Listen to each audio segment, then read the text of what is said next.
Hi everyone, welcome to my very first sit-down chat video. Today I'll be sharing my personal journey of how I successfully landed a job in Singapore as a foreigner, specifically as an Indonesian. Throughout my journey, I have acquired valuable lessons that I'll be sharing with you based on my own experience. But before we dive in, let me provide you with a brief background about myself. I'm Vania, a 21-year-old from Indonesia who pursued an education degree majoring in accounting and finance in Malaysia. Currently, I hold an S-Pass and work as an auditor in Singapore. I chose Singapore as my work destination for several reasons. Firstly, it is renowned for its safety and offers excellent career opportunities. Additionally, the attractive salary packages and cultural diversity were also significant factors in my decision. Securing a job in Singapore greatly depends on the industry that you are targeting. In my case, I applied for an auditor position which is in high demand. Truth to be told, it is not easy for foreigners to get a job in Singapore due to the competitiveness of the job market. With that being said, it is also not impossible. So, without further ado, let's explore the tips that can help you in securing a job in Singapore. First is to craft an appealing resume. This is a crucial step when applying for jobs in Singapore. Although I'm not an expert in resume writing, but I can offer some recommendations based on my own experience. Firstly, it is so important to use an ATS-friendly format. An ATS is commonly used by employers to manage and filter incoming resumes. By using an ATS-friendly format, you can increase the chances of your resume being recognized and selected by the system. Secondly, tailor your resume to each job and company you apply to. Highlight relevant skills, achievements, and experience that align with the specific job requirements and company culture. This shows your employers that you have taken the time to understand their needs and have the qualifications that they are looking for. Feel free to pause the video and take a look at the resume example I provided on the right. However, please note that resume formats and styles can vary, so it's important to adapt them to your own circumstances and preferences. Remember, your resume serves as your first impression to potential employers, so make sure it stands out and effectively showcases your qualifications and suitability for the job. Second tip is to apply jobs through various job portals. To initiate your job search, I highly recommend exploring a variety of job portals such as JobStreet, LinkedIn, and Indeed. From my personal experience, JobStreet has proven to be an invaluable resource offering a plethora of job opportunities. It is advisable to be proactive and submit multiple applications to increase your chances of success. Personally, I have submitted over 40 applications and secured 10 interview opportunities by adopting this approach. If you're searching for an entry-level job position, don't forget to key in the entry-level keyword after entering your preferred job position. This will enable the job portal to generate more accurate results for entry-level job positions. It is important to note that foreigners seeking employment in Singapore must possess a valid working pass, such as an employment pass or S-Pass. An EP is commonly used for foreign skilled professionals, managers, and executives working in Singapore, while S-Pass is available for skilled workers or semi-skilled workers. Currently, the number of S-Pass holders a company can employ is restricted by a quota, constituting 10% of the total number of local employees. Additionally, companies are required to pay a monthly levy for these foreign workers.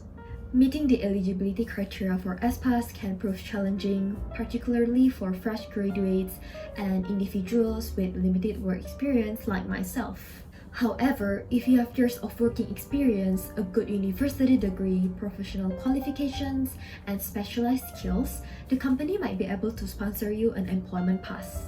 Unlike the S-Pass, there's no quota for the employment pass, which means companies can employ foreigners who achieve the aforementioned requirements and they can earn at least 5,000 Singapore dollar. You can also assess your eligibility for an S-Pass or an employment pass based on the provided information such as salary, educational qualification, and working experience through the self-assessment tool launched by the Ministry of Manpower.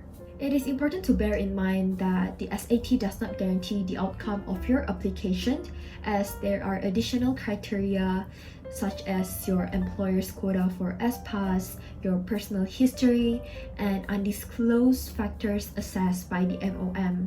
So in my case, I'm eligible for an S-Pass mainly because my employer has the necessary quota to apply for it, and I maintain a clean record in Singapore with no involvement in any illicit activities. So if you manage to get a working pass here in Singapore, consider yourself lucky. Do keep in mind that the requirements for S-Pass and Employment Pass are subject to change every year. For further information regarding the working passes in Singapore, you can visit the MOM website, which I have provided in the description box below. Moving on to the third tip is to apply broadly and be persistent. Cast a wide net and apply as many jobs as possible that align with your interests, even if you don't meet all the listed requirements. Probably you have spotted the perfect job advertisement that you would love to apply for, only to realize that you don't quite match all the stated job requirements. For instance, some job listings may specify 1 to 2 years of working experience, professional certifications, or even specialization in certain software for an entry-level position. However, it is important to note that the job requirements such as having many years of experience or even specialization in certain software can be considered desirable rather than mandatory. These skills can often be acquired or developed over time as you gain experience in your chosen field. In essence, do not be discouraged and just apply anyway. There's no harm in giving it a shot. The fourth tip is to always be prepared for the interview. Before the interview begins, it is always beneficial to conduct a research of the company, search for commonly asked questions, and prepare your answers in advance. One strategy I often employ is to prepare a list of questions and answer. Also, it is very important to project confidence during the interview and respond to all questions asked, even if you're unsure about your answer. The interview is a two-way process, and posing questions to the employers not only helps you to gather information, but also demonstrates your enthusiasm for the position. One question I frequently ask is, may I know if you have any concerns regarding my candidacy? This showcases your openness to feedback and provides you the opportunity to address any concerns or doubts that the interviewer may have. Overall, thorough preparation, confident communication, and active engagement in the interview process can greatly enhance your chances of success. Moving on to the fifth tip is to optimize your LinkedIn profile. Many individuals underestimate the significance of creating a strong LinkedIn profile. Establishing a professional presence on LinkedIn can significantly contribute in securing your dream job. It is important to create a compelling profile that highlights your skills, experiences, and accomplishments. Actively engaging with professionals in your desired industry and directly reaching out to inquire about the job openings can be fruitful as well. One effective approach is to contact the hiring managers of the companies that you're interested in working for and express your interest through a well-crafted message. I have personally received job interview opportunities on LinkedIn with the hiring manager reaching out to me directly. I believe LinkedIn serves as a powerful networking platform that can help you to expand your professional networks.